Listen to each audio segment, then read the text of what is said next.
45 silencios resuenan en mi canción, estrellas que no se apagan.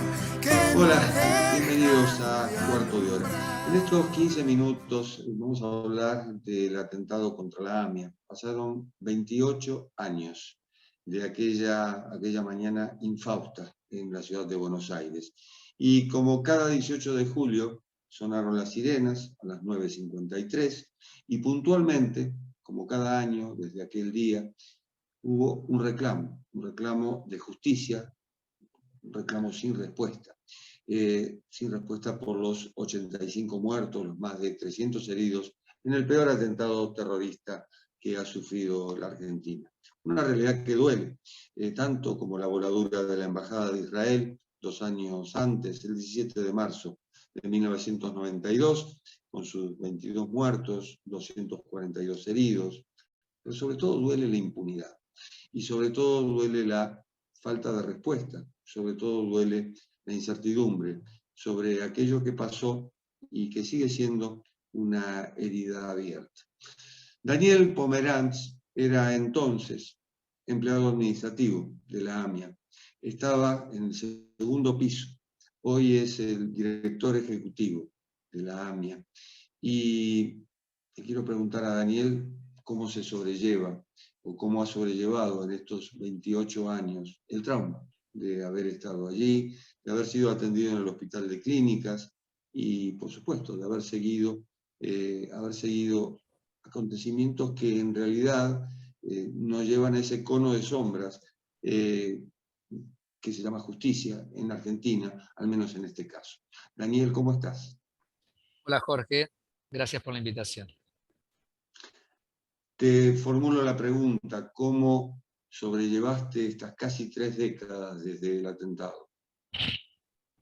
Bueno, en mi caso es un caso quizá peculiar. El atentado a la AMIA, como vos bien indicabas, dejó 85 personas asesinadas, más de 300 heridos. Y digo peculiar porque en mi caso estaba trabajando dentro del edificio, desarrollaba tareas dentro del edificio y luego continué trabajando en la institución luego de que sucedió el atentado.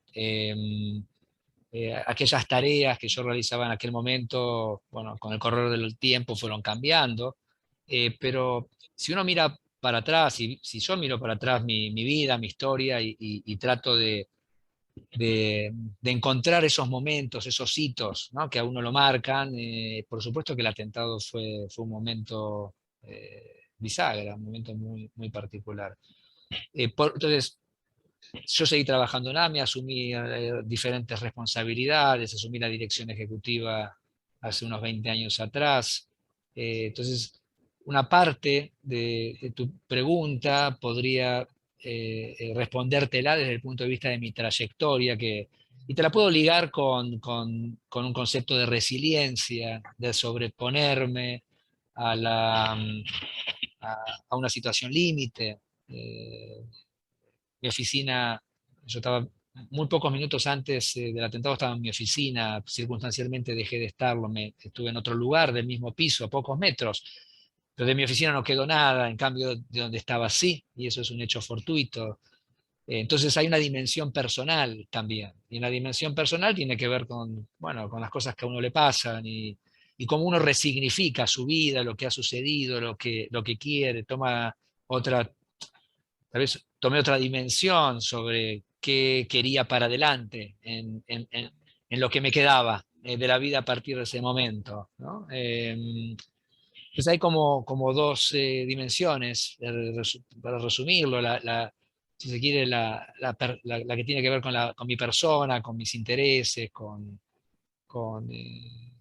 qué me liga la vida y en ese sentido qué decisiones tomo, y luego la que tiene que ver con mi rol, porque la AMIA es una organización que durante un instante no existió, porque gran parte de sus empleados que estaban allí fallecieron, porque dejó mucho temor y un trauma muy profundo en aquellos que continuaron, porque su sede se desplomó en ese atentado y dejó existir y porque fue necesario reconstituir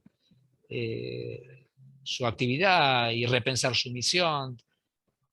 Entonces es una respuesta compleja frente a tu pregunta, porque tiene como múltiples dimensiones. Cada uno de nosotros, aquellos que estuvimos ahí, que fuimos testigos del horror, fue encontrando esa respuesta personal, ¿no? Y en mi caso, mi elección tuvo que ver con seguir la tarea, seguir en AMIA, como una respuesta que racionalmente terminé de entenderla quizás bastante tiempo después, pero que tiene que ver con que lo que sucedió y ese horror no iba a doblegar, ¿no? Que había que sobreponerse a eso, que eso tiene que ver con mis orígenes, que tiene que ver con mis fuentes, con mis valores, con mi condición judía, la resiliencia, la memoria. El pueblo judío es un pueblo que hace de la memoria un ejercicio permanente, ¿no? Hay un ciclo, hay un calendario judío que nos invita a la memoria. En fin, estas son como retazos, ¿no? de opiniones que quizá completan de alguna manera una respuesta. ¿Qué crees que se atacó? ¿Se atacó un edificio? ¿Se atacó a la gente o se atacó un símbolo? Se atacó la Argentina. Esto fue un ataque a la Argentina. Es decir, 85 personas, decíamos más de 300 heridos, el grueso de ellos ciudadanos argentinos. Había de otras nacionalidades, fallecieron ciudadanos bolivianos, chilenos, polacos. Es decir, y no todos los argentinos eran porteños, había de diferentes lugares del país, los había de diferentes confesiones religiosas o que no tenían ninguna, los había personas solteras, jubiladas, mujeres, hombres, y eso es un símbolo también del terror, que ataca el terrorismo, que busca el terrorismo. El terrorismo no discriminó en eso, busca generar terror justamente, y eso no es una tautología. Es una voluntad de generar una conciencia, de amedrentar, de frizar, de impedir la acción. Por supuesto que se atentó a la Argentina entonces, pero también se atentó a la comunidad judía. El Blanco fue un lugar emblemático, una organización central como es la AMIA, dentro del conjunto de organizaciones que la comunidad judía tiene en la ciudad de Buenos Aires y en todo el país. Y buscó la destrucción, la destrucción de lo que podemos decir la condición humana. Porque, porque las consecuencias son las imágenes que vemos y las historias truncadas, ¿no? 85 familias destrozadas. Bueno, y por supuesto, y eso lo vimos con el correr de los años, también se atentó, y ahí podemos decir que hubo un grado de éxito evidente contra la institucionalidad, ¿no? Demostró una incapacidad del país de lidiar con un hecho de estas características. Sí, más que todo a eso me refería cuando te preguntaba por el símbolo o el concepto, como lo has descrito alguna vez. Pero, a ver, después viene la impotencia frente a una justicia que no responde, la impotencia frente a la muerte del fiscal Alberto Nisman, la impotencia frente al memorándum que se firma con Irán. La impotencia y a ver, también te pregunto, la casualidad de un avión de carga que aterriza un mes y monedas antes de este aniversario, con 5 iraníes y 14 venezolanos, pero sobre todo 5 iraníes, entre ellos 2 que aparentemente tienen algún lazo o alguna ligazón con el atentado en sí. Sí, podemos hablar de la impunidad, ¿no? De la impotencia por un lado, pero la impunidad por otro. Es decir, los poderes del Estado no han funcionado. Es evidente que no han funcionado. No han funcionado para prevenir el atentado. Uno podría decir en el año 92, recordabas el atentado a la Embajada de Israel en marzo de 1992, efectivamente, fue un hecho sorpresivo, inédito, pero en el 94 no fue un hecho inédito, teníamos un antecedente bastante reciente, ¿no? Tenía 2 años y un poquito más. Las capacidades del Estado argentino de prevenir no estuvieron. Frente al hecho, la capacidad de asistir adecuadamente tampoco. La capacidad del Poder Judicial de realizar una investigación que permita apresar a los responsables tampoco. Y obviamente la morosidad del Poder Legislativo. Son los tres poderes del Estado los que han fallado en este caso. Y esto lo hemos repetido luego con los hechos que vos mencionabas, y podemos agregar muchos otros, y que tiene que ver con las consecuencias también para adentro, las evidencias, ¿no? Es decir, uno está acostumbrado hoy a los pilotes al frente de las organizaciones de la comunidad judía. Hoy no es posible retirarlos. No es posible retirarlos porque existen dudas acerca de si su retiro no está generando condiciones de debilidad. Entonces, evidentemente, todos los ejemplos que vos mencionaste, y te insisto, algunos otros más, lo que dan cuenta es la imposibilidad de un Estado de generar protección a sus ciudadanos, de generar justicia, ¿no? de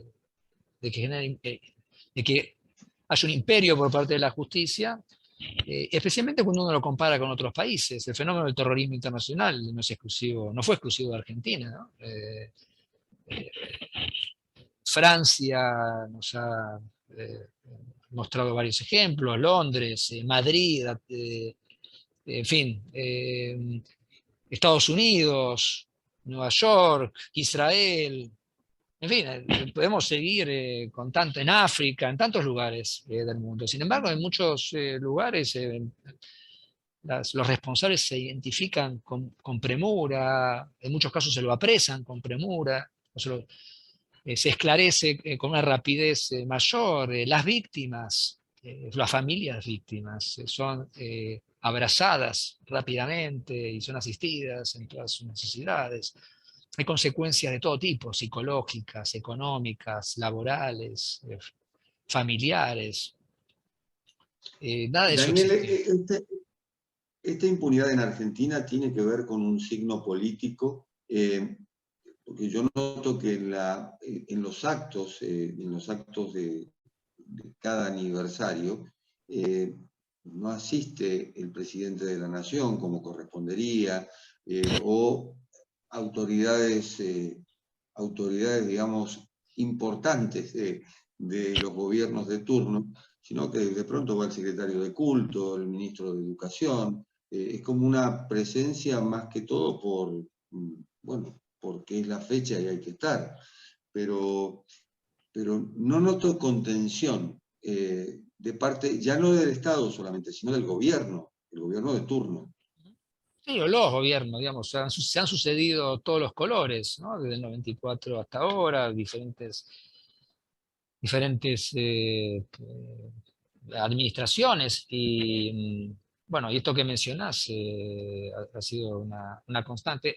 Válido es decir también que depende, son 28 años, Jorge, y durante 28 años ha habido matices, diferencias, ¿no?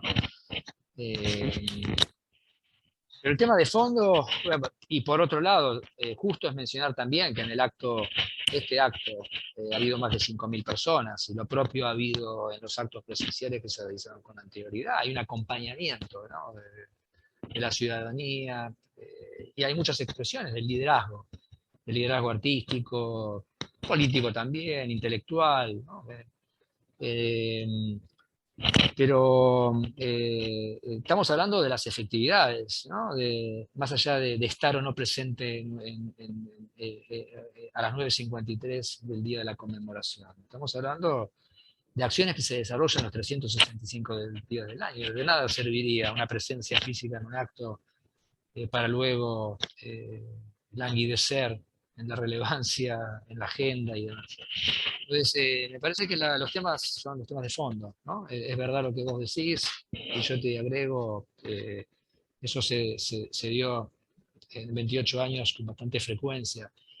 Pero más relevante aún que estar o no ese día y en ese momento en particular, es lo que es estar en los otros 364 días. Entonces, y eso es lo más doloroso, ¿no? Entonces, y ahí entonces es lo que se espera, y lo que se espera es el cumplimiento de sus roles, y eso no existe. eso está 28 no está claro. Existe las alertas rojas contra quienes han sido identificados como vinculados con el atentado. Dos de estas personas son ministros en la República de Irán. Algunos de ellos han circulado por diferentes lugares del mundo. No hay nadie apresado. Hay como fue mencionado en el acto, ¿no? Y lo mencionaba el presidente de AMIA, no hay un juez definitivo, hay un juez subrogante, hay una fiscalía con pocas respuestas. Bueno, este es el estado de situación, ¿no? Hay archivos que una vez más se ponen a disposición, pero no todos, y hay que esperar, y que estaban en depósitos con problemas de humedad y de filtraciones. Bueno, todo es así. Esta es el relato, ¿no? El relato es un relato del horror, ¿no? Del horror que sigue el horror. Cuando te pregunto sobre la presencia de autoridades, más que todo, y te hablaba de contención, más que todo la pregunta es si sienten que alguien se puso en sus zapatos desde el primer momento. Recordemos, 1994 hubo que convencer en cierto modo y explicar que no era un ataque contra la comunidad judía, como se pensó en un primer momento, sino, como decías al comienzo, contra el país, contra los argentinos en realidad. Exacto. Es un atentado contra la soberanía, la integridad, la seguridad de los ciudadanos argentinos. Es una intromisión dentro del normal desenvolvimiento de nuestra vida en nuestro país. Y esto es así. Ahora, con el correr del tiempo, yo creo que se ha tomado cabal dimensión de esto, Jorge. Nosotros sentimos que digamos, los ciudadanos argentinos, nuestros compatriotas, yo diría también se da en los medios de comunicación, hay una comprensión sobre esto. Injusto sería ser... ¿Cómo sigue la vida? La vida sigue. La vida es un conjunto de momentos. Algunos de ellos son intensos, algunos de ellos son mágicos, algunos son horrorosos como este. Las imágenes y los rostros de compañeros de trabajo que ya no están y que murieron ese día nos siguen acompañando. Honrar esos rostros, esa memoria es parte de un compromiso que tuve claro de un primer momento. Probablemente continuar con mi tarea fue parte de ese compromiso. Hay ciertos procesos que son más inconscientes, que uno no logra entender bien. Algunos son más conscientes, otros menos. Pero es muy probable, muchas veces he reflexionado sobre la continuidad y tengo la comprensión de que hay algo de esto, ¿no? Si no me van a doblegar. Continuamos cargando la pesada mochila del horror, pero al mismo tiempo el compromiso de la tarea y el compromiso para con uno mismo, ¿no? Y con sus propios valores. De eso se trata, en definitiva, de seguir viviendo con ese nivel de dignidad. Hacemos lo posible para que eso suceda, no es fácil. Daniel, muchísimas gracias. No, gracias a vos por la invitación, Jorge. Un gusto. Ha sido un gusto realmente. 28 años del atentado contra la AMIA, 28 años de impunidad. Hasta la próxima.